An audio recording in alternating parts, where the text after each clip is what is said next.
ইব্রাহিম আলাইহিস সালামকে আগুনে ফেলানো হচ্ছে। ফেরেশতা বলছে, ইব্রাহিম তোমারে আগুনে ফেলায় দেওয়া হতেছে, আমার কাছে সাহায্য চাও, আমার কাছে ক্ষমতা আছে, আগুনগুলো উঠাইয়া নমরুদের বংশ জ্বালাইয়া দেব। হযরত ইব্রাহিম ফেরেশতার কাছে সাহায্য চাইছিলেন নাকি?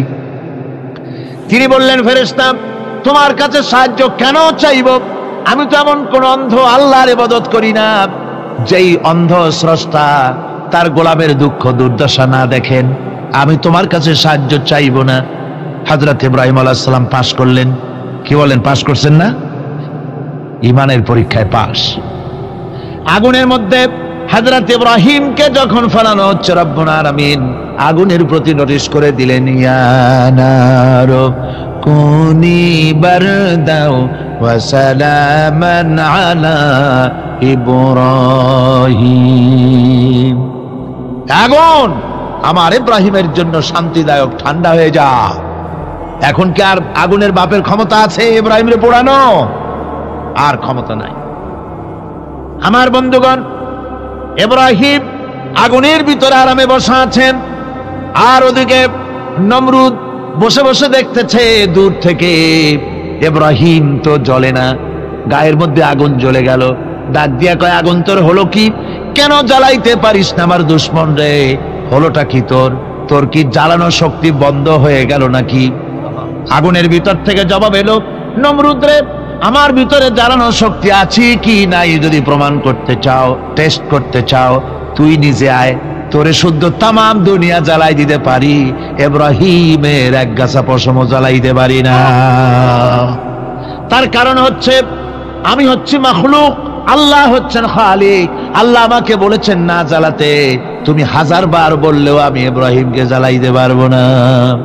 কোরআনে কারিমে ঘটনা বলে মুমিনদেরকে সাহস দেওয়া হচ্ছে, মুমিনেরা দ্বীনের কাজ করতে গিয়ে বিপদ আবাজ আসবে, ইমানের দাবি হলো বিপদ আসবে, আর বিপদ আসলে ঘাবড়ায় যেও না, মুসিবতে পড়ে চিন্তায় পেরেশানে হয়রান হয়ে যেও না।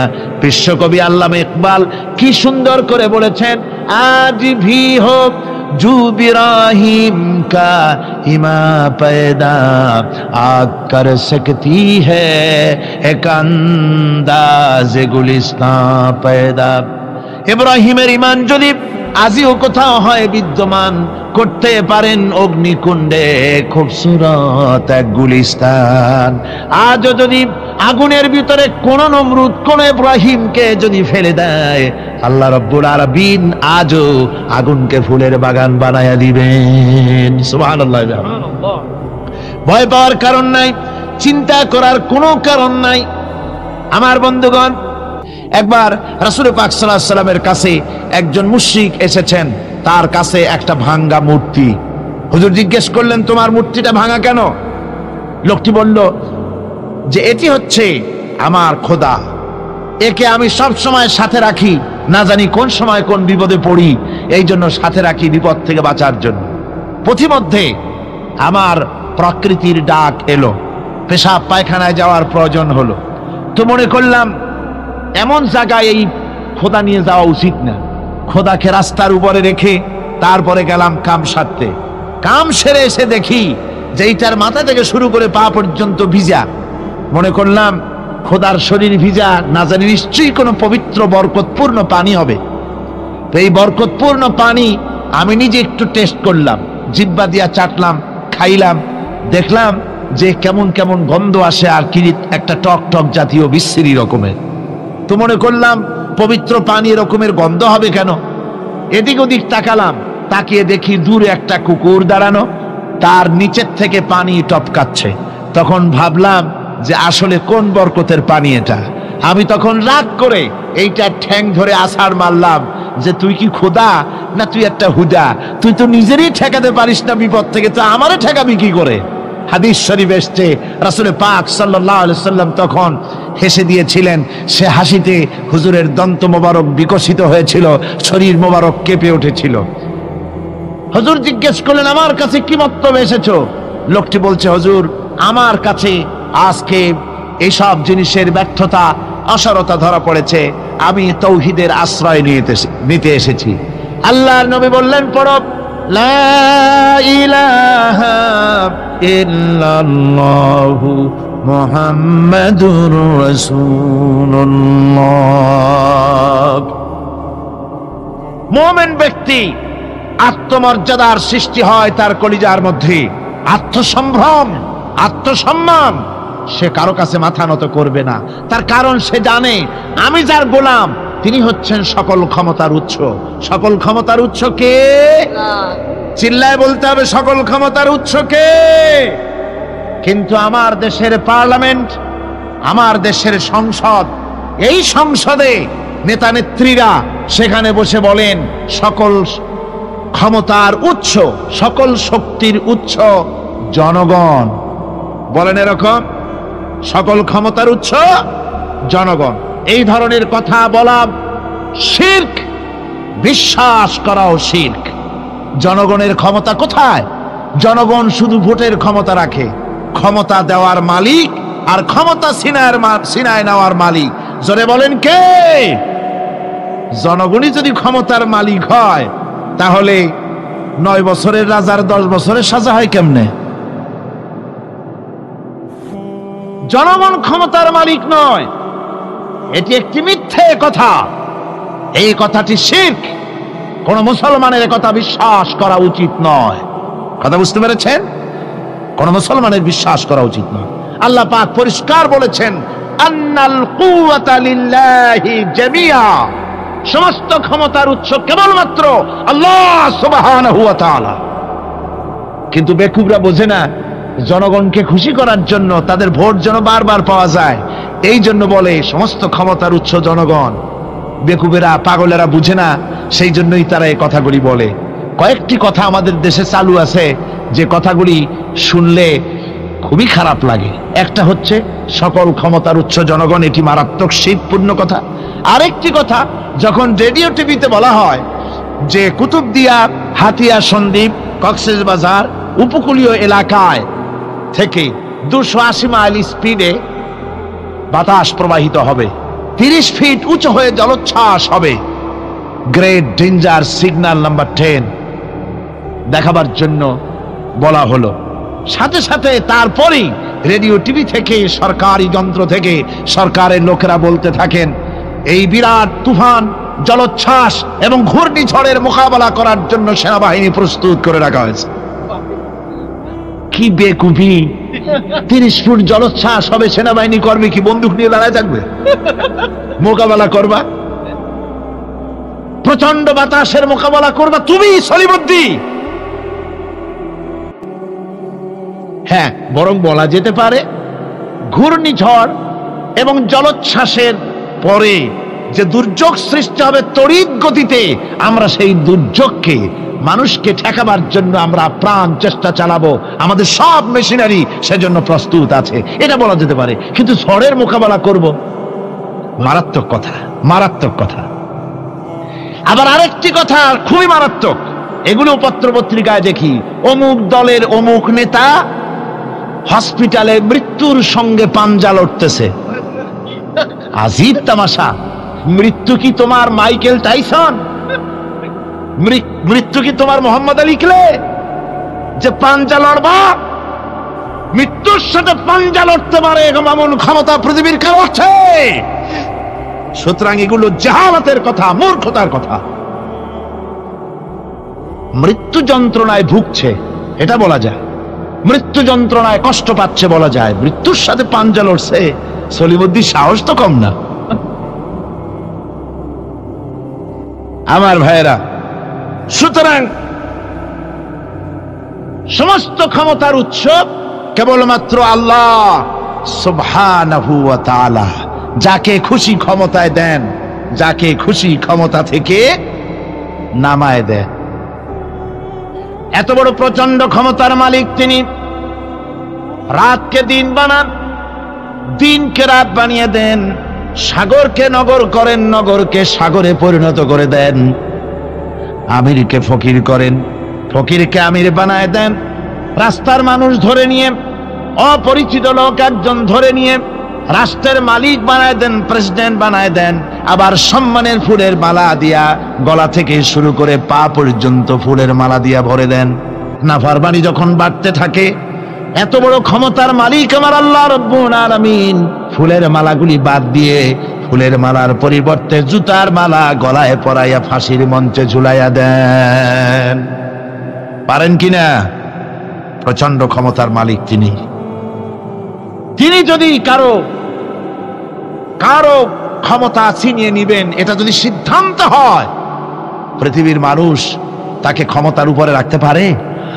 আর আল্লাহ যদি কাউকে ক্ষমতা দিতে চান, সেই ক্ষমতা থেকে তাকে মাহরুম কেউ করতে পারে? পারেন। সমস্ত ক্ষমতার একমাত্র মালিক হচ্ছেন কে? আল্লাহ সুবহানাহু ওয়া তাআলা।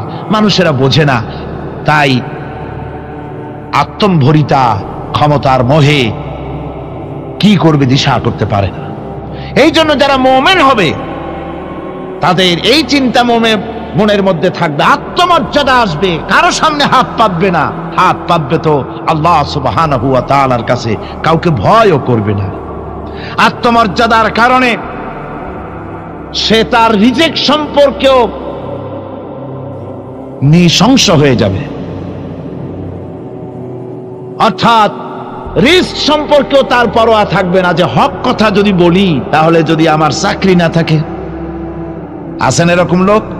হক কথা যদি বলি, চাকরি যদি না থাকে, দাওয়াত যদি আর না হয়, গুলি খেয়ে যদি মরি, এই চিন্তাও মুমিনের লোকের মধ্যে থাকে না, যেহেতু তার আত্মমর্যাদা এসেছে।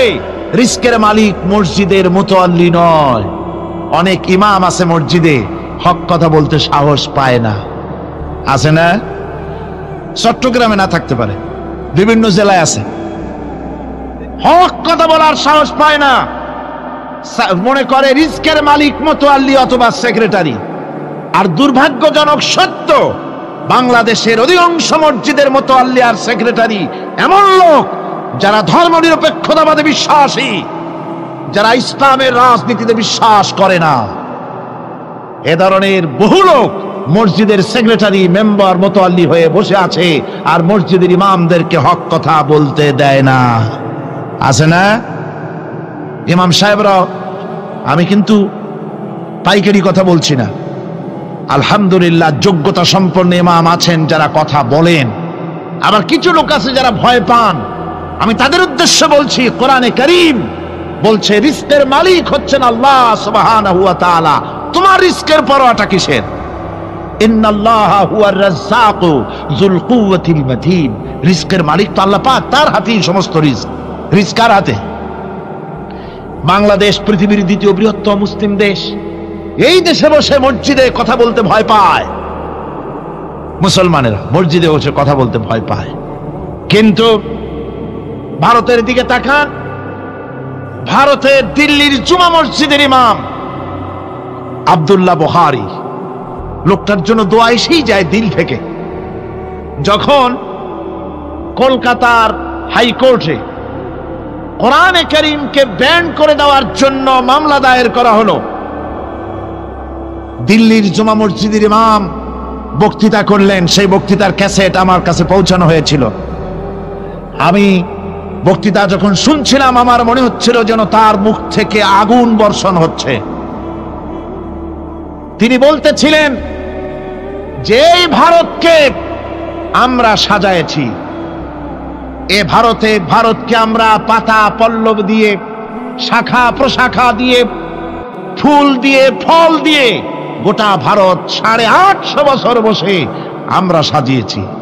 এ ভারতের কুতুব মিনার আমার, এ ভারতের তাজমহল, শীষমহল, এ ভারতের দেওয়ানি আম, দেওয়ানি খাস, এ ভারতের যা কিছু দেখার, যা কিছু সৌন্দর্য সব মুসলমানেরা করেছে। সেই মুসলমানদের কলিজা, সেই মুসলমানদের রূহ, গোটা পৃথিবীর মুসলমানদের মহজ, পৃথিবীর শ্রেষ্ঠ নেয়ামত আল্লাহ রাব্বুল আলামিনের আখেরি কালাম কোরআনের বিরুদ্ধে কেস হয়েছে। আব্দুল্লাহ বুখারী বলছেন, এই কোরআনের বিরুদ্ধে কোরআন ব্যান করার মতো রায় যদি ভারতের কোন জজ মুখ দিয়ে উচ্চারণ করে কোরআন ব্যান করা হলো, তিনি বলছেন আমি ভারতের জুমা মসজিদের ইমাম শুধু নই, ভারতের 20 কোটি মুসলমানের ইমাম আমি। তিনি বলছেন তিনি বলছেন, যদি কোরআনে কারীমকে ব্যান করার রায় ঘোষণা করবে যে জজ, সে জজকে আমি পায়ের নিচে তলায় ধরে বাম হাত দিয়ে তার জিহ্বাটা টেনে ছিঁড়ে ফেলে দেব। আমার দেশে ভারতের মসজিদের ভেতরে ইমামরা যে কথা বলতে সাহস পায়, আমার দেশের মসজিদের অনেক ইমাম, আগে যারা একটু সাহস পেত, এখন আবার অনেকের মধ্যে কোন কোন জেলায়, চিটাগং না কিন্তু কোন কোন জেলায় সাহস একটু কমে গেছে। তার কারণ কিছু বেয়াদব রাজনীতিক তারা বলেছে মসজিদের মধ্যে রাজনীতি করতে দেওয়া হবে না। ওরা হচ্ছে বেয়াদব। জোরে বলেন ওরা কি? আরো জোরে বলেন ওই সব রাজনীতিবিদরা কি? তার কারণ হচ্ছে মসজিদে কি বলা হবে আর কি বলা হবে না তোমার মতো বেয়াদব রাজনীতিবিদের কাছ থেকে তাকেও জিজ্ঞেস করবে না। এ ফয়সালা হয়েছে 1400 বছর আগে। মসজিদে কি বলতে হবে আর না হবে তা শিক্ষা দিয়েছেন জনাবে মুহাম্মদ রাসূলুল্লাহ সাল্লাল্লাহু আলাইহি ওয়াসাল্লাম। ওলামাদেরকে মসজিদে ইমামতি যারা করে তারা হচ্ছে ইমাম নেতা। তোমরা তাদের সাথে আদব করতে হবে। তারা কি বলবে আর কি বলবে না ডিকটেট করার অধিকার কারো নাই। অধিকার আছে। সুতরাং আলিমদেরকে, মুমিনদেরকে, যারা নাকি কালেমা পড়ে মুসলমান হয়, তাদের সকলের এই সাহস মনের মধ্যে আসা দরকার, ব্যক্তিত্ব আসা দরকার। কারো পরোয়া নাই, পরোয়া করব শুধুমাত্র আল্লাহর। রিস্কের মালিক তিনি। আল্লাহ রাব্বুল আলামিন বলেছেন, ওয়ামা মিন দাব্বাতিন ফিল আরদি ইল্লা আলাল্লাহি রিজকুহা। এই পৃথিবীর বুকে এমন কোন বিচরণশীল জীব নাই যে জীবের রিস্কের দায়িত্ব আমি আল্লাহ আমার নিজ হাতে গ্রহণ করি নাই। সব জীবের রিস্কের চাবি আমার হাতে। কার হাতে? তাহলে ভয়টা কিসের? আপনার একটা পেট, তাই নিয়ে এত চিন্তা। অথচ এই পৃথিবীতে আল্লাহ পাক বলেন অসংখ্য প্রাণী আছে যাদের কোনো সঞ্চয় নাই। শকুনের মরা গরু অনেকগুলি ব্যাংকে জমা আছে নাকি? কবে কোথায় একটা মরা গরু পাইছে আর খোঁজ নাই, খবর নাই। ওগুলা কি না খাইয়া মরতে দেখছেন রাস্তায় পথে ঘাটে? সুবহানাল্লাহ বিহামদিহি। অসংখ্য প্রাণী এভাবে দুনিয়া আছে। আল্লাহ রাব্বুল আলামিন বলেন যাদের কোনো সঞ্চয় নাই, যারা কোনো সঞ্চয় করে না, এ ধরনের সাপগুলি, শিয়ালগুলি, বাঘগুলি, পাখিগুলি, জলচর প্রাণী, স্থলচর প্রাণী আর অন্তরিক্ষে মহাশূন্যে উড়ে বেড়ায় যে সব প্রাণী, এ ধরনের শত সহস্র কোটি কোটি প্রাণী, তারা সকাল বেলায় খালি পেট নিয়ে বেরিয়ে যায়। খালি পেট নিয়ে সকাল বেলায় বেরিয়ে গেল, আবার সন্ধ্যায় যখন বাসায় ফেরে সমস্ত প্রাণীগুলির পেট আল্লাহ রব্বুল আলামিন ভরে দেন। সুবহানাল্লাহ। একটা প্রাণীও খালি পেটে বাড়ি ফেরে না। সুবহানাল্লাহ, সুবহানাল্লাহ। অথচ তাদের কিন্তু জন্ম নিয়ন্ত্রণের ব্যবস্থাও নাই। জঙ্গলে যত প্রাণী আছে তারা কি কোনোদিন মিছিল করে এসে বলেছে বাংলাদেশ সরকার আমাদের জঙ্গলের মধ্যে কোনো খোঁজ খবর তা আপনারা রাখেন না, এখানে বাচ্চা কাচ্চা বেশি হইতেছে আর খাওয়াইতে পারি না, এবার কিছু পরিবার পরিকল্পনার ওষুধপত্র পাঠান? কোনোদিন বলেছে? বলে নাই, বলবেও না। কে খাওয়ায়? আল্লাহ পাক খাওয়া, আল্লাহ পাক খাওয়া। সুতরাং আল্লাহ রাব্বুল আলামিন রিস্কের মালিক, একথা বিশ্বাস করতে হবে। সেই বিশ্বাসের অর্থ এই নয় যে আপনি চুপ করে বসে থাকবেন আর ফেরেশতারা রান্না করে আপনারে রূপচাঁদা মাছ খাওয়াই দিয়ে যাবে, এরকম না। বিশ্বাস করতে হবে, কাজ করতে হবে, এর ফলে আল্লাহ রাব্বুল আলামিন রিস্কের ব্যবস্থা করবেন। ঈমান আনার পর প্রথম যে কোয়ালিটিটা হবে সেই কোয়ালিটি হচ্ছে পার্সোনালিটি, আত্মসম্ভ্রম, আত্মমর্যাদা। দুনিয়ায় কারো সামনে মাথা সে নত করবে না, মাথা নত করবে কেবলমাত্র আল্লাহর কাছে। সে বিশ্বাস করবে খাইরিহি ওয়া শাররিহি মিনাল্লাহি তাআলা। ভালো মন্দ সব কার কাছ থেকে হয়? আল্লাহর কাছ থেকে হয়। সে কিছুতেই বিশ্বাস করবে না যে কোনো মাজারের কাছে গেলে, কবরের কাছে গেলে আমার তকদির পাল্টে যাবে। কোনো মুমিন তা বিশ্বাস করবে না। কথা বুঝতে পেরেছেন? ভালো করার মন্দ করার সবটা মালিক আল্লাহ সুবহানাহু ওয়া তাআলা। এরপরে 2 নম্বরের যে কোয়ালিটি সৃষ্টি হবে মুমিনের মধ্যে ঈমান আনার পর, সে গুণটা হচ্ছে সে বিনয়ী হবে। বিনয়, বিনম্রতা তার এক বৈশিষ্ট্য হবে। বিনয় এবং বিনম্রতার বৈশিষ্ট্য হবে। তার কারণ হচ্ছে ঈমান আনার পরে সে জানতে পেরেছে আল্লাহ রাব্বুল আলামিনের কর্তৃত্ব থেকে বেরিয়ে আসার ক্ষমতা কারো নাই। অহংকার করে যাব কোথায়? আস্ফালন করে যাব কোথায়? আল্লাহর রাজত্বের বাইরে, আল্লাহর ক্ষমতার বাইরে যাওয়ার ক্ষমতা তো কারোই নাই। সুতরাং অহংকার তার মধ্যে জায়গা পাবে না। আল্লাহ পাক দুনিয়ার সমস্ত মানুষের জিনকে পরিষ্কার করে বলেছেন, ইয়া মাশারাল জিন্নি ওয়াল ইনস ইন ইসতাতা'তুম আন তানফুযু মিন আকতারিস সামাওয়াতি ওয়াল আরদ فانفذوا لا تنفذون إلا بسلطان।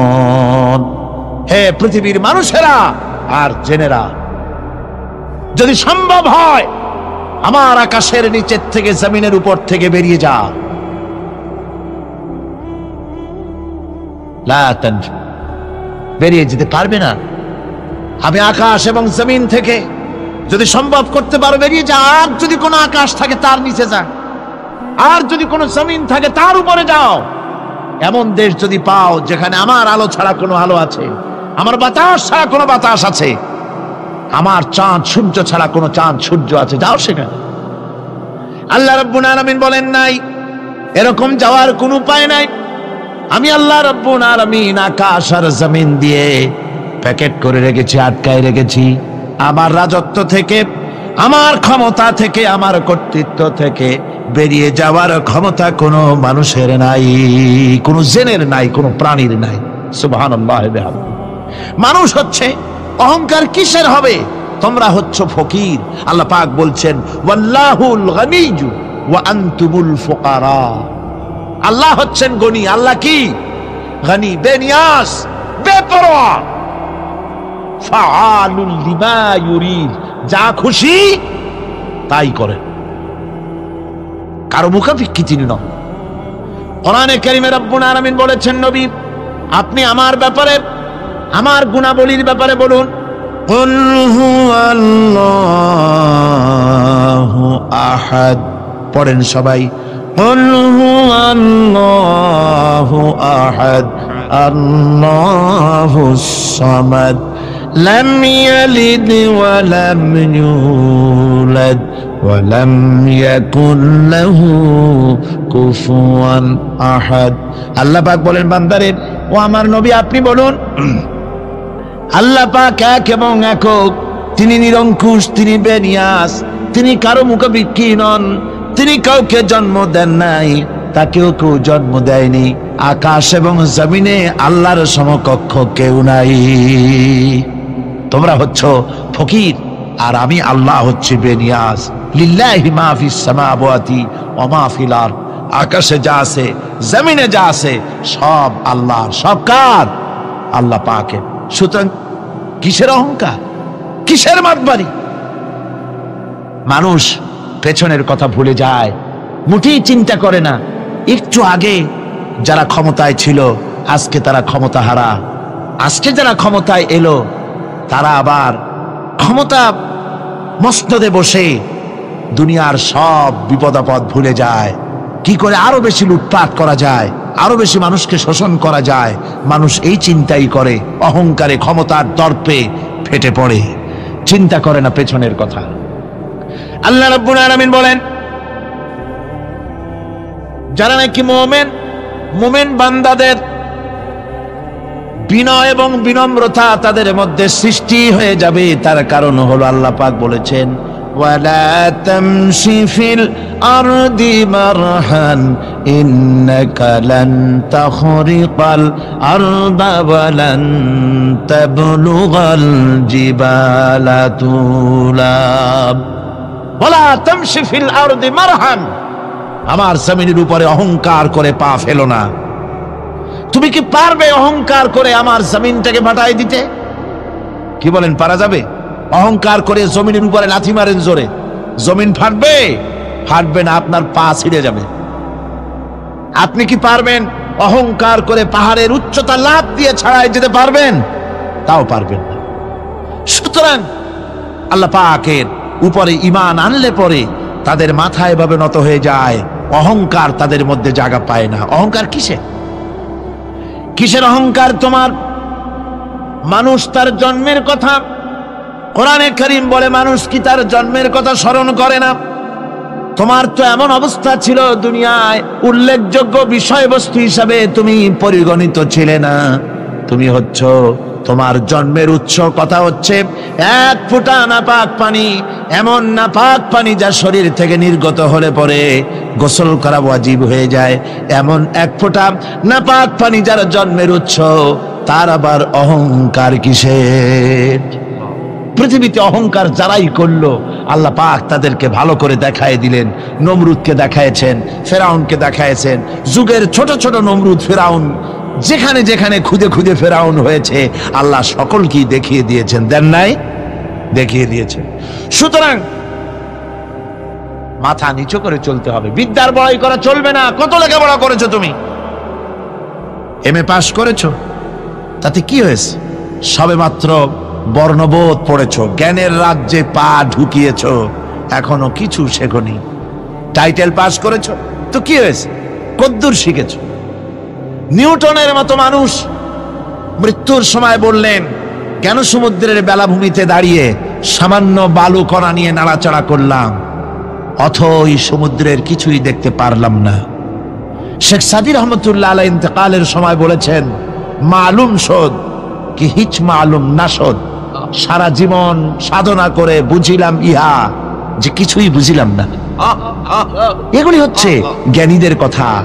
আর কোন রকম ইউনিভার্সিটির বারান্দা দিয়ে 3-4 দিন হাঁটছে, কয় যে সব বুঝি। কি বুঝছো? কয় দেয়ার ইজ নো গড, স্রষ্টা বলতে কেউ নেই। পাগল কি আর গাছে ধরে মিয়া?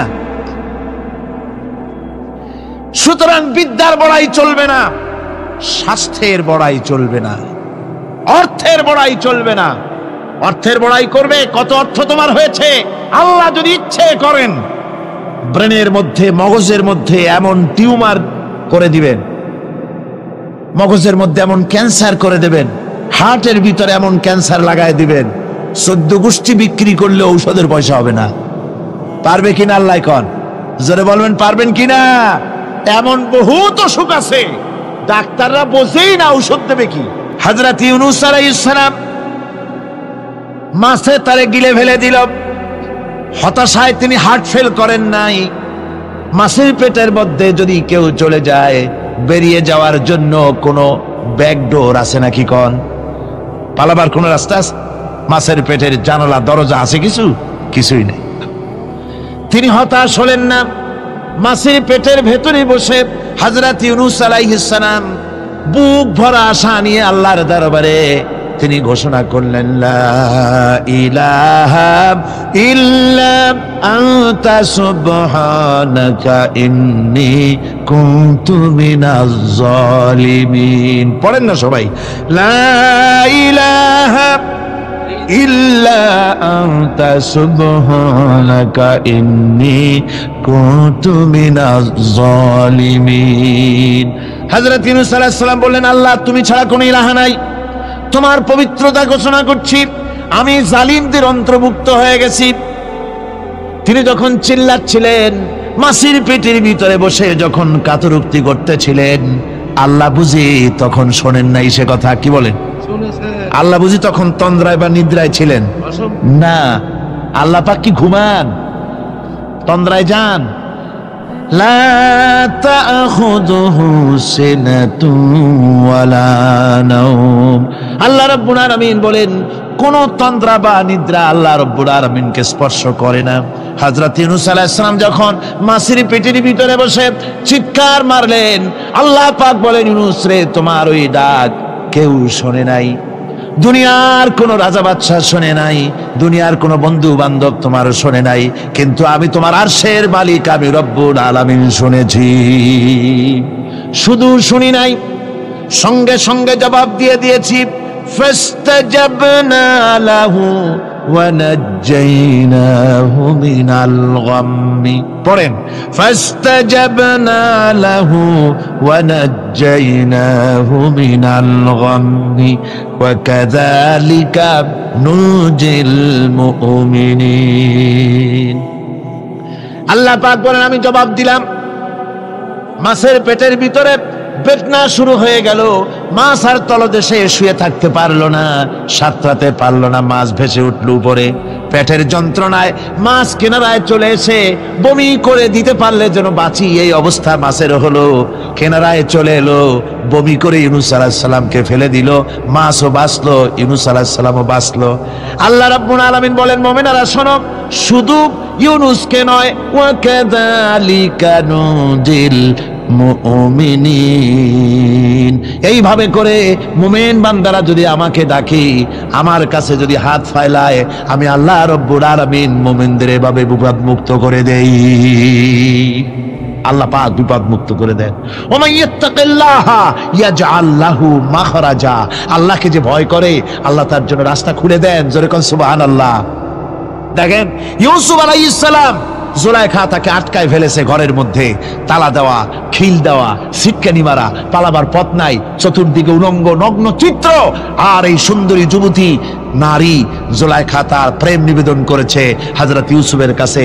যৌবনে ভরা টকবগে যৌবনের যুবক হযরত ইউসুফ আলাইহিস সালাম, সৌন্দর্যের পিরামিড, বাঁচার কোনো পথ নাই জুলাইখার কুপ্রবৃত্তি চরিতার্থ করে দেওয়া ছাড়া।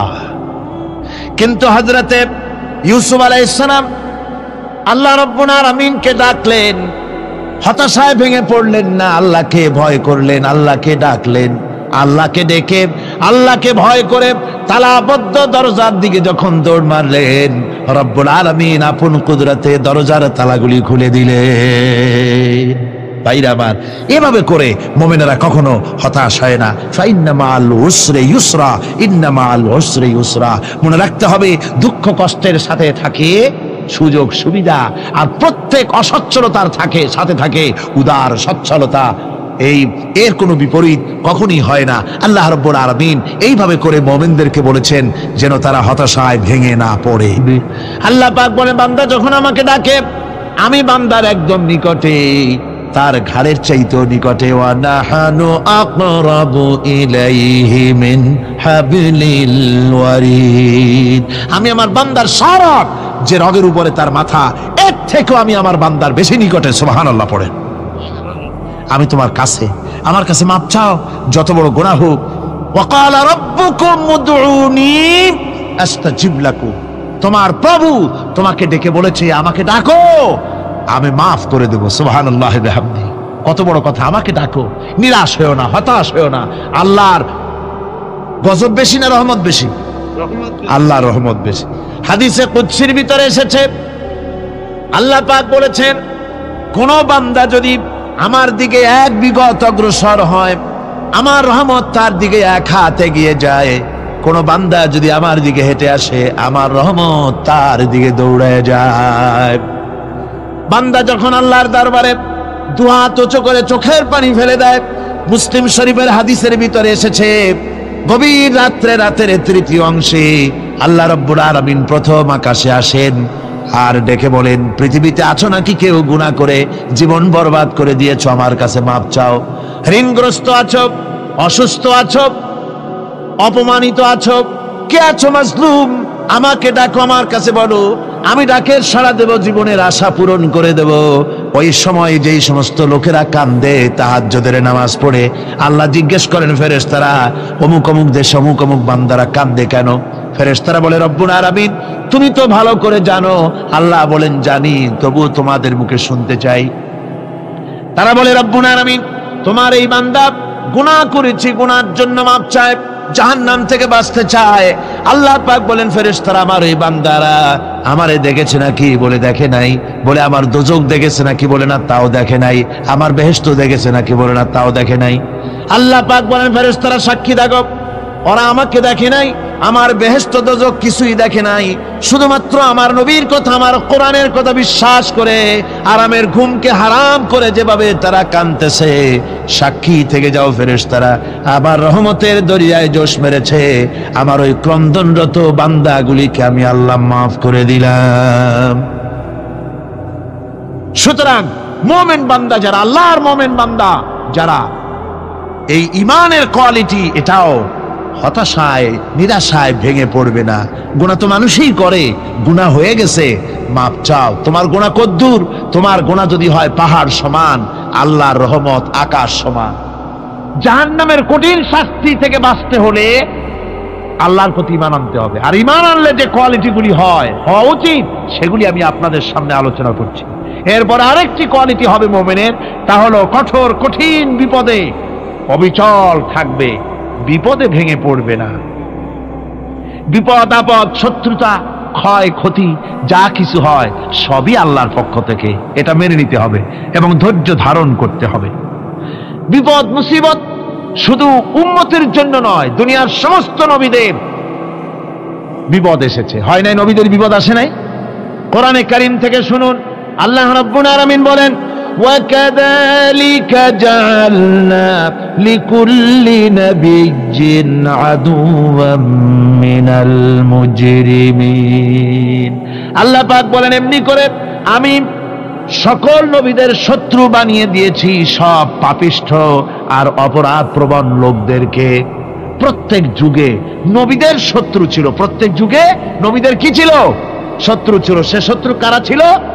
আল্লাহ পাক বলছেন নবীদের শত্রু ছিল পাপিষ্ঠ আর অপরাধ প্রবণ লোক, এরাই ছিল নবীদের দুশমন। রাসূলগণের অবস্থা যদি এই হয়, তাহলে তার উম্মত, ওই দিনের ধারক বাহক যারা, তাদের বুঝি বিপদ আপদ হবে না? নাকি হবে কিনা? তো ইসলামের বিরোধিতা যারা করে, কোরআনের পরিভাষায় বলা হয়েছে ইসলামের দুশমন, নবীদের দুশমন। দুনিয়ার সব পাপিষ্ঠ আর অপরাধ প্রবণ লোকেরাই ইসলামের দুশমন হয়, নবীদের দুশমন হয়। আজও দেখেন, আজও তাকিয়ে দেখেন, ইসলামী আন্দোলনের বিরোধিতা যারা করে তারা পাপিষ্ঠ চরিত্রের কিনা, তাকায় দেখেন, খুঁজে দেখেন, সর্বত্র খুঁজে দেখুন, খুঁজে দেখুন। যারা ইসলামী আন্দোলনের বিরোধিতা করে, যারা ইসলামকে মিটিয়ে দেওয়ার চেষ্টা করতেছে, যারা ইসলামকে মৌলবাদ বলে, ইসলামকে সাম্প্রদায়িক বলে, কোরআনে কারীমের কথা কত স্পষ্ট যে নবীদের দুশমন হয়, ইসলামের দুশমন হয় মুজরিম লোকেরা, অপরাধ প্রবণ আর পাপিষ্ঠ লোকেরা। আজও আমরা দেখতে পাই এই শ্রেণীর লোকেরা পাপিষ্ঠ এবং সবচাইতে সমাজের নিকৃষ্ট ধরনের চরিত্রহীন লোক। নামাজ নাই। আপনি খুঁজে দেখেন ইসলামী আন্দোলনের বিরোধিতা যারা করছে, যারা নেতৃত্ব দিচ্ছে, নামাজ নাই, রোজা নাই, চরিত্র নাই, হজ নাই, যাকাত নাই, মদ, জুয়া, জেনা, ব্যভিচার ইত্যাদিতে লিপ্ত। চেহারা দেখলে ছেলেপেলেরা 2 গ্লাস পানি খায় ভরসটে। কথা ঠিক কিনা কন? এই হলো অবস্থা। মারে কেন? মুমিনদেরকে, পয়গম্বরদেরকে, সাহাবীদেরকে এবং ঈমানদারদেরকে মারে কেন? তার কারণ হচ্ছে আল্লাহ রাব্বুল আলামিন বলেছেন ওয়ামা নাকামু মিনহুম ইল্লা আইয়ুমিনু বিল্লাহিল আজিজিল হামিদ। কাফিররা ঈমানদার লোকদেরকে অন্য কোন অপরাধী নির্যাতন চালায় না, নির্যাতন চালায় শুধু এই কারণে যেহেতু মুমিন লোকেরা পরাক্রমশালী, আল্লাহ রাব্বুল আলামিনের দ্বীনকে কায়েম করতে চায়, তার উপরে ঈমান এনেছে, এই কারণেই তারা মারে। ঠিক কিনা কন? যুগে যুগে নবীদের উপরে, সাহাবীদের উপরে যে অত্যাচার হয়েছে, সেই অত্যাচার এই কারণেই হয়েছে, অন্য কোনো কারণে নয়। এই কঠিন বিপদে অবিচলতা এবং ধৈর্যের দৃষ্টান্ত নবীগণ পেশ করেছেন পৃথিবীর বুকে। আমরা দেখেছি ইব্রাহিম আলাইহিস সালামকে আগুনে ফালানো হয়েছে, আছে না কোরআন শরীফে? আমি কিন্তু গল্প করতেছি না, সব কোরআনের কথা। কিসের কথা? ইব্রাহিম আলাইহিস সালামকে আগুনে ফালানো হচ্ছে। অপরাধ কি? অপরাধ হচ্ছে হযরত ইব্রাহিম আলাইহিস সালাম দাওয়াত দিয়েছেন লা ইলাহা ইল্লাল্লাহ, জোরে পড়েন লা ইলাহা ইল্লাল্লাহ, লা ইলাহা লা ইলাহা ইল্লাল্লাহ মুহাম্মাদুর রাসূলুল্লাহ। হযরত ইব্রাহিম আলাইহিস সালাম দ্বীনের দাওয়াত দিয়েছেন, এক আল্লাহর দাওয়াত দিয়েছেন, ঈমানের দাওয়াত দিয়েছেন। আর কোন অপরাধ ছিল না। নমরুদ সহ্য করতে পারল না। কোরআনে কারীমের মধ্যে সব কথাগুলি আল্লাহ পাক এই জন্য বিধৃত করেছেন, এই জন্য কোরআনে কারীমের মধ্যে সব কথা উঠায় দিয়েছেন, যাতে করে মুমিনেরা বিপদ আসলে পরে যেন ঘাবড়ে না যায়। ইব্রাহিম আলাইহিস সালামকে আগুনে ফেলানো হচ্ছে। ফেরেশতা বলছে, ইব্রাহিম তোমারে আগুনে ফেলায় দেওয়া হতেছে, আমার কাছে সাহায্য চাও, আমার কাছে ক্ষমতা আছে, আগুনগুলো উঠাইয়া নমরুদের বংশ জ্বালায় দেব। হযরত ইব্রাহিম ফেরেশতার কাছে সাহায্য চাইছিলেন নাকি? তিনি বললেন, ফেরেশতা তোমার কাছে সাহায্য কেন চাইব? আমি তো এমন কোন অন্ধ আল্লাহর ইবাদত করি না যেই অন্ধ স্রষ্টা তার গোলামের দুঃখ দুর্দশা না দেখেন। আমি তোমার কাছে সাহায্য চাইব না। হযরত ইব্রাহিম আলাইহিস সালাম পাশ করলেন। কি বলেন, পাশ করছেন না? ঈমানের পরীক্ষায় পাশ। আগুনের মধ্যে হযরত ইব্রাহিমকে যখন ফেলানো হচ্ছে, রব্বুল আলামিন আগুনের প্রতি নোটিশ করে দিলেন, ইয়া নারু কুনি বারদাও ওয়া সালামান আলা ইব্রাহিম। আগুন আমার ইব্রাহিমের জন্য শান্তিদায়ক, ঠান্ডা হয়ে যা। এখন কি আর আগুনের বাপের ক্ষমতা আছে ইব্রাহিমের পোড়ানো? আর ক্ষমতা নাই। আমার বন্ধুগণ, ইব্রাহিম আগুনের ভিতরে আরামে বসা আছেন, আর ওদিকে নমরুদ বসে বসে দেখতেছে দূর থেকে। ইব্রাহিম তো জ্বলে না, গায়ের মধ্যে আগুন জ্বলে গেল। ডাক দিয়া কয়, আগুন তোর হলো কি? কেন জ্বালাইতে পারিস না আমার দুশমন রে? হলোটা কি তোর? তোর কি জ্বালানো শক্তি বন্ধ হয়ে গেল নাকি? আগুনের ভিতর থেকে জবাব এলো, নমরুদ রে, আমার ভিতরে জ্বালানো শক্তি আছে কি নাই যদি প্রমাণ করতে চাও, টেস্ট করতে চাও, তুই নিজে আয়, তোরে শুদ্ধ তামাম দুনিয়া জ্বালাই দিতে পারি, ইব্রাহিমের এক গাছা পশমও জ্বালাই দিতে পারি না। তার কারণ হচ্ছে আমি হচ্ছি মাখলুক, আল্লাহ হচ্ছেন খালিক। আল্লাহ আমাকে বলেছেন না জ্বালাতে, তুমি 1000 বার বললেও আমি ইব্রাহিমকে জ্বালাইতে পারবো না। কোরআনে কারিমে ঘটনা বলে মুমিনদেরকে সাহস দেওয়া হচ্ছে, মুমিনেরা দ্বীনের কাজ করতে গিয়ে বিপদ আবাজ আসবে, ঈমানের দাবি হলো বিপদ আসবে, আর বিপদ আসলে ঘাবড়ায় যেও না, মুসিবতে পড়ে চিন্তায় পেরেশানে হয়রান হয়ে যেও না। বিশ্বকবি আল্লামা ইকবাল কি সুন্দর করে বলেছেন, আজ ভি হোক জু ইব্রাহিম কা ইমা पैदा आग कर सकती है एक अंदाज गुलिस्तान पैदा। ইব্রাহিমের ঈমান যদি আজিও কোথাও হয় বিদ্যমান, করতে পারেন অগ্নিকুণ্ডে খুবসুরত এক গুলিস্তান। আজও যদি আগুনের ভিতরে কোন নমরুদ কোন ইব্রাহিমকে যদি ফেলে দেয়, আল্লাহ রাব্বুল আলামিন আজও আগুনকে ফুলের বাগান বানায়া দিবেন। সুবহানাল্লাহ। ভয় পাওয়ার কারণ নাই, চিন্তা করার কোনো কারণ নাই। আমার বন্ধুগণ, হযরতে হুদ আলাইহিস সালামকে যখন সমাজের লোকেরা, রাষ্ট্রের লোকেরা ঘিরে ফেলে দিল, সমাজ শক্তি, রাষ্ট্র শক্তি যখন তাকে ঘিরে ফেলে দিল, ষড়যন্ত্রের পাহাড় তুলে দিল, তারে মেরে ফেলে দিবে, হযরত হুদ দেশ থেকে তার পালায় গেলেন না, ভয় পেলেন না। হযরতে হুদ আলাইহিস সালাম বললেন, কোরআনে কারিমে হযরত হুদের কথা কোট করা হলো, ফাকিদুনি জামিআন সুম্মা লা তুনজিরুন। সম্মিলিতভাবে ষড়যন্ত্র করো আমার বিরুদ্ধে, সবাই মিলে ষড়যন্ত্র করো, সুম্মা লা তুনজিরুন, আর আমাকে এতটুকু অবকাশ তোমরা দিও না। ইন্নী তাওয়াক্কালতু আলাল্লাহি রাব্বি ওয়া রাব্বিকুম, আমি ভরসা করেছি সেই আল্লাহর উপরে যার কুদরতি হাতের ভেতরে, যিনি আমাদের রব তোমাদেরও রব, আর যার কুদরতি হাতের ভিতরে তামাম পৃথিবীর জানগুলি যার হাতে, সে আল্লাহর উপরে ভরসা করেছি, ষড়যন্ত্র যদ্দূর আছে করতে থাকো, আমি ষড়যন্ত্র পরোয়া করি না। সুবহানাল্লাহ পড়েন। এটাই হলো মুমিনের কোয়ালিটি। শুধু ঈমান, লা ইলাহা ইল্লাল্লাহ মুহাম্মাদুর রাসূলুল্লাহ, গরুর গোশত খাই, আর রবিউল মাস আসতে পরে ইয়া নবী সালাম আলাইকা, ইয়া রাসূল সালাম আলাইকা, তারপরে গরম গরম জিলাপি আর রসগোল্লা খাইলাম খুব বেশি করিয়া, এর নাম মুমিন নয়। মুমিন হচ্ছে তার চলায় ফেরায় ওঠায় বসায় সাহসকে তার এক আন্দাজ তৈরি হবে সে। আমার ভাইয়েরা, বিপদে অবিচলতা আমাদেরকে পয়গম্বরেরা শিক্ষা দান করেছেন।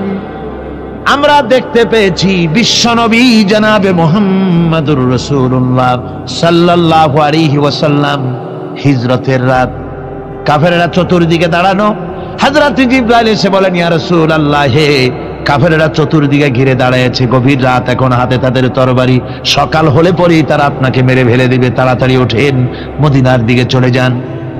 আল্লাহ নবী ঘুমের থেকে জেগে হযরত আলীকে ডেকে বলেন, আলী, আল্লাহ অর্ডার করেছেন আমি মদিনায় চললাম, আমার বিছানার পরে আমার চাদর গায়ে দিয়ে শুয়ে থাকো। হযরত আলী বলেন, আল্লাহর হাবিব, আপনার চাদর গায়ে দিয়ে ঘুমিয়ে থাকবো, সকালবেলায় কাফির বেঈমানেরা আপনার বিছানার পরে আপনার চাদর গায়ে দেওয়া অবস্থায় আমি আলীকে তারা মুহাম্মদ মনে করবে, আর আমি আলীকে নবী মনে করে তারা তাদের তরবারি দিয়া কেটে কেটে টুকরা টুকরা করে আমারে বিদায় করে দেবে দুনিয়া থেকে। এতটুকুনো পরোয়া করি না, বরং আমার দিলের মধ্যে এটাই তৃপ্তি থাকবে যে আমি আলীর জীবনের বিনিময় আল্লাহর হাবিব দুনিয়ায় বেঁচে আছেন। নবীজি ঘরের থেকে বেরোলেন, চতুর্দিকে কাফেররা দাঁড়ানো, আল্লাহ নবী হাতে এক মুষ্টি বালু হাতে নিয়ে শাহ হাতের বজু পড়ে 3 বার দম করে বালুগুলো ছেড়ে দিলেন। বালিগুলি ঘরের চতুর্দিকে কাফেরদের চোখে চলে গেল। পরবর্তী সময় রব্বুল আলামিন ডেকে বলেন, নবীরে, বালি যখন নিক্ষেপ আপনি করেছিলেন, ধুলাগুলি আপনি তো শুধু নিক্ষেপ করেছিলেন, কিন্তু চতুর্দিকে কাফেরদের চোখে গেল কেমনে? একদিকে মেরেছিলেন, সেই দিকেই তো যাওয়ার কথা ছিল, চতুর্দিকের কাফেরের চোখে চোখে সেগুলো পৌঁছে গেল কেমনে? ওয়ামা রামাইতা ইদ রামাইতা ওয়ালাকিন্নাল্লাহ রামা। আপনি নিক্ষেপ করেন নাই, যখন আপনি নিক্ষেপ করেছিলেন আপনি তো শুধু বালু কণা ছেড়েছেন, আর ওই বালু কণাগুলি ঘরের চতুর্দিকে সব কাফেরদের চোখে পৌঁছবার দায়িত্ব আমার কুদরত গ্রহণ করেছিল। আমার ভাইয়েরা, নবীজি বিপদে, এতগুলি শত্রু তরবারি নিয়ে তিনি বিপদে ধৈর্য হারা হন নাই, আস্তে করে ঘরের থেকে বেরিয়ে হযরত আবু বকরের বাড়িতে গিয়ে হাজির। দরজায় গিয়ে আওয়াজ দিলেন, আবু বকর। অমনি দরজা খুলে গেল, লাব্বাইক ওয়া সাদাইক। হুজুর বলেন, আবু বকর রে, একটা ডাকে কেমনে সাড়া দিলে? তুমি কি ঘুমাইছিলে না? হযরত আবু বকর বলেন, হুজুর, আপনি বলেছেন আমাকে নিয়ে হিজরত করবেন, আমি মনে মনে চিন্তা করেছি, না জানি কত রাত্রে নবীজি আসেন, উঠতে যদি আমার দেরি হয়ে যায়, নবীজি যদি দরজার কাছে দাঁড়ায় দাঁড়ায় আমার ডাকাডাকি করে, আর আমি যদি ঘুমায় থাকি, তাহলে আল্লাহর নবীর সঙ্গে বেয়াদবি হয়ে যাবে। এই মনে করে বিছানায় না ঘুমাইয়া আপনার গলার আওয়াজ শোনার জন্য এই দরজার সঙ্গে পিঠ লাগাইয়া লাগাইয়া দাঁড়াইয়া ঘুমাচ্ছিলাম। আল্লাহর নবী হযরত আবু বকরকে সঙ্গে করে নিয়ে চললেন মদিনার দিকে, উল্টা পথে রওনা করলেন। বারবার কাবা শরীফের দিকে তাকাতে লাগলেন। বুখারী শরীফে এসেছে, নবীজি বারবার কাবার দিকে তাকিয়ে বলতেছেন, রে কাবা, বড় আশা ছিল তোর কাছে থাকবো, তোর খেদমত করব, কিন্তু তোর নিষ্ঠুর সন্তানেরা তোর কাছে আমারে থাকতে দিল না রে। আল্লাহ নবী মিসফালা দিয়ে জাবালে কেদোয়ার উপর দিয়ে চলে গেলেন জাবালে সুরে। গুহার কাছে যখন গিয়েছেন, ফজর রক্ত হয়ে গেল। হযরত আবু বকর রাদিয়াল্লাহু তাআলা আনহু বলছেন, হুজুর, আর উপায় নাই, দিন হয়ে গেল, এখন বুঝি ধরা পড়ে যাব, ওই গুহার মধ্যে গিয়ে আশ্রয় নেই। তবে আপনি দাঁড়ান, গুহার ভিতরেই পাহাড়িয়া গুহা, বিচ্ছু থাকতে পারে, সাপ থাকতে পারে, আমি আগে ঢুকি, যদি কোনো হিংস্র প্রাণী থাকে আমার উপর দিয়ে আঘাত হয়ে যাক, আল্লাহর নবী হেফাজতে থাকুক। হযরত আবু বকর রাদিয়াল্লাহু তাআলা আনহু গুহার ভিতরে নামলেন। নেমে গুহা সাফ করে হুজুরকে ডাকলেন। হুজুর তাশরীফ ফরমালেন গুহার মধ্যে। হুজুর বলেন, আবু বকর, হেঁটে হেঁটে কষ্ট হয়ে গেছে, তুমি বসো, তোমার উরুর উপরে মাথা রেখে আমি একটু ঘুমায়ে যাই। আল্লাহর হাবিব ঘুমায় গেলেন। হযরত আবু বকর লক্ষ্য করে দেখেন চতুর্দিকে অনেকগুলি গর্ত দেখা যায়। এই গর্ত থেকে সাপ আসতে পারে, বিচ্ছু আসতে পারে মনে করে নিজের গায়ের চাদর ছিঁড়ে ছিঁড়ে গর্তগুলি বন্ধ করা শুরু করে দিলেন। কয়েকটা গর্ত বন্ধ করার মতো চাদর আর নাই, পাও দিয়ে চেপে ধরলেন। এক পাহাড়িয়া বিষধর সাপ বেরোবার জন্য চেষ্টা করে বেরোবার পথ খুঁজে না পেয়ে হযরত আবু বকরের পায়ের উপরে দংশন করেছে। বিষের যন্ত্রণায় হযরত আবু বকরের চোখ থেকে পানি দরদর করে পড়ছে। রাসূলুল্লাহর ঘুম ভেঙে গেল। আল্লাহ নবী তাকে বলেন, আবু বকর, চোখে পানি কেন? বাড়ির কথা বুঝি মনে পড়ে গেছে? হযরত আবু বকর বলেন, ইয়া রাসূলুল্লাহ, আল্লাহর নামে কসম করে বলি, যেই দিন আমি ঈমান এনেছি ওই দিন থেকে আমার মা বাপ, আমার কোলে আমার সন্তান, আমার স্ত্রী, আমার জায়গা জমি ঘর বাড়ি, এমনকি আমার নিজের আত্মার চাইতে হুজুর আপনারে ভালোবাসি বেশি। তাহলে কাঁদো কেন? হযরত আবু বকর বলেন, হুজুর, বাড়ির জন্য কাঁদি না, ছেলেপেলের জন্য কাঁদি না, সাপে দংশন করেছে, যন্ত্রণায় কাঁদতেছি। আল্লাহ নবী সঙ্গে সঙ্গে মুখ থেকে থুতু বার করে যন্ত্রণার জায়গায় লাগাই দিলেন। সঙ্গে সঙ্গে যন্ত্রণা বন্ধ হয়ে গেল। হুজুর বললেন, আবু বকর, প্রথম যখন তোমার এই আঘাত করেছিল সাপে, আমাকে কেন তাড়াতাড়ি বলো নাই? এতক্ষণ তো তোমার কষ্ট হতো না। হযরত আবু বকর বলেন, ইয়া রাসূলুল্লাহ, ওটা তো সাপে কাটার যন্ত্রণা, ওই যন্ত্রণায় আমার রক্ত জ্বলতেছে, যন্ত্রণায় যন্ত্রণায় আমার কলেজাটা যদি ফেটেও যেত। আল্লাহর হাবিব আরাম ফরমাচ্ছিলেন, আমি তাকে আরামে বিঘ্ন ঘটাতে পারতাম না। আমার ভাইয়েরা, হযরতে আবু বকর, হযরতে রাসূল দুজন বসে আছেন। এমনি সময় কাফের বেঈমানেরা খুঁজতে খুঁজতে জায়গা মতো এসে গেছে। একজনে বলে ভিতরে আছে, আর একজনে বলে নাই। পায়ের যদি থাকবে তাহলে মাকড়সায় জাল বুনালো কি করে? পাখি ডিম পেড়ে বসে আছে কি করে? তাদের সন্দেহ হতে লাগলো। এর মধ্যে না একজন বলে আছে আর একজন বলে নাই। হযরত আবু বকর ভয়ের চোটে কেঁদে ফেলেছেন, হুজুর আর উপায় নাই। এই যে অবস্থা, এই অবস্থার ভিতরে, এই অবস্থার ভেতরেও আল্লাহ নবী এতটুকু ঘাবড়ে যান নাই। শত্রুরা তরবারি নিয়ে এসেছে, সুযোগ পেলেই একটু তাকালেই দেখতে পাবে, তুলে মেরে ফেলে দেবে। আল্লাহর হাবিব মোটেই ধৈর্য হারালেন না, এতটুকুন হতাশ হলেন না। আল্লাহ পাকের হাবিব তার সাথীকে কি বললেন? তখন কোরআনে কারীম সূরা তাওবার মধ্যে আল্লাহ তা উদ্ধৃত করেছেন মুমিনদের জন্য, ইযহুমা ফিল গার ইয ইয়াকুলু লিসাহিবিহি লা তাহজান ইন্নাল্লাহা মা'ানা। ও আমার সাথী, ও বন্ধু, ভয় করো না, চিন্তা করো না, আমরা মাইনরিটি নই, আমরাই মেজরিটি। তার কারণ আল্লাহ আমাদের সাথে আছেন। সুবহানাল্লাহ, আল্লাহ আমাদের সাথে আছে। আর বন্ধুগণ, কোরআনে কারীমে রব্বুল আলামিন বলেন, فأنزل الله سكينته عليه وأيده بجنود لم تروها। আল্লাহ পাক তার মনের মধ্যে গভীর প্রশান্তি এবং স্বস্তি দান করলেন, আর এমন সৈন্য দিয়ে সাহায্য করলেন যে সৈন্যদেরকে তোমরা দেখতে পাও না। এভাবে করে রব্বুল আলামিন মুমিনদের বিপদে আপদে মুসিবতে সব সময় আল্লাহ পাক মুসলমানদেরকে সাহায্য করেছেন। জোরে বলেন সুবহানাল্লাহ। মুমিনদের সাহায্যকারী আল্লাহ।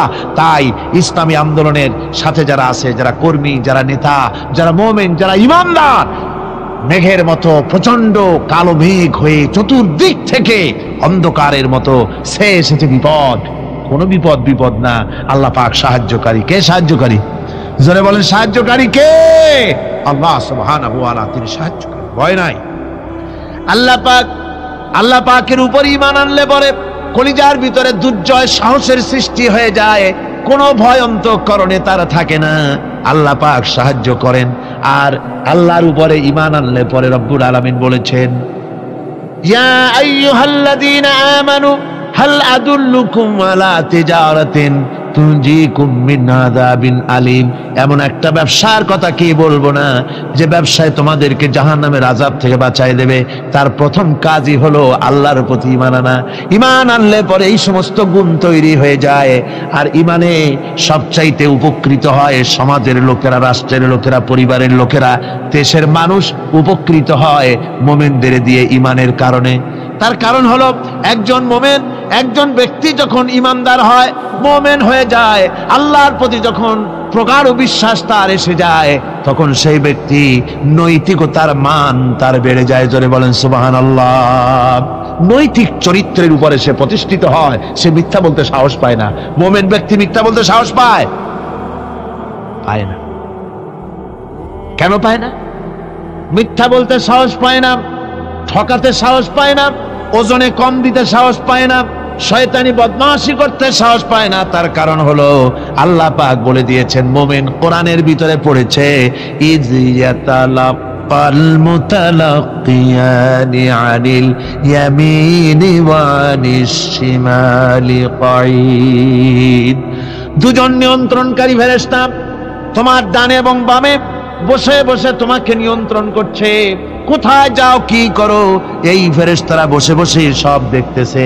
মা ইয়ালফিযু মিন কাওলিন ইল্লা লাদাইহি রাকীবুন আতীদ। মানুষ এমন কোনো কথা বলে না যা ফেরেশতারা রেকর্ড না করে, সব রেকর্ড হয়ে যায়। তাই মুমিন ব্যক্তি দায়িত্বহীন কথা বলতে পারে না। মুমিন ব্যক্তির চরিত্র ভালো হয়ে যায়, সে যে কথা বলে বুঝে শুনে কথা বলে, সে যে ওয়াদা করে বুঝে শুনে ওয়াদা করে। যেহেতু সবকিছুর জবাব কিয়ামতে দিতে হবে। কোথায় দিতে হবে? কোথায় দিতে হবে? কিয়ামতে আল্লাহর দরবারে জবাব দিতে হবে। মহান আল্লাহ রাব্বুল আলামিন বলেছেন, ওয়ালাকাদ খালাকনাল ইনসানা ওয়া না'লামু মা তুওয়াসবিসু বিহি নাফসু। মানুষ সৃষ্টি করেছি আমি, তার অন্তঃকরণের ভিতরে ওয়াসওয়াসা কি হয় আমি জানি। এই জন্য মুমিনেরা মনের ভিতরে কোনো খারাপ কল্পনাও করতে পারে না। খারাপ কল্পনা করলেও তার হিসাব দেওয়া লাগবে আল্লাহর কাছে। কার কাছে? ওয়াইন তুবদু মিন আনফুসিকুম আও তুখফুহু ইউহাসিবুকুম বিহিল্লাহ। আল্লাহ বলেন, মনের মধ্যে যে সব কল্পনা করো তা প্রকাশ করো আর গোপন রাখো, ওইটার হিসাব নেব আমি আল্লাহ পাক। কিয়ামতের দিন আমার কাছে হিসাব দিতে হবে। বন্ধুগণ, এই জন্য মুমিন যারা, মুমিনদের চরিত্র প্রতিষ্ঠিত হয়, মুমিনদের ধারণা থাকে যেখানেই যাই না কেন, যেখানেই বসি না কেন, সেখানেই আল্লাহ, আল্লাহ ছাড়া কোনো জায়গা নাই। আছে নাকি? আছে। আল্লাহ পাক বলেন, মা ইয়াকুনু মিন নাজওয়া সালাসাতিন ইল্লা হুয়া রাবিউহুম। তোমরা যেখানে তিনজন মিলে পরামর্শ করো, মনে রেখো তিনজন নও, ওখানে চতুর্থ সত্তা আমি রব্বুল আলামিন তোমাদের কাছে আছি। সব শুনি আর দেখি। পাঁচজন যেখানে হও সেখানে আমি ষষ্ঠ। এর থেকে যদি কম হও, এর থেকে যদি বেশি হও, বান্দারে তুমি আছো যেখানে আমি আল্লাহ আছি সেখানে।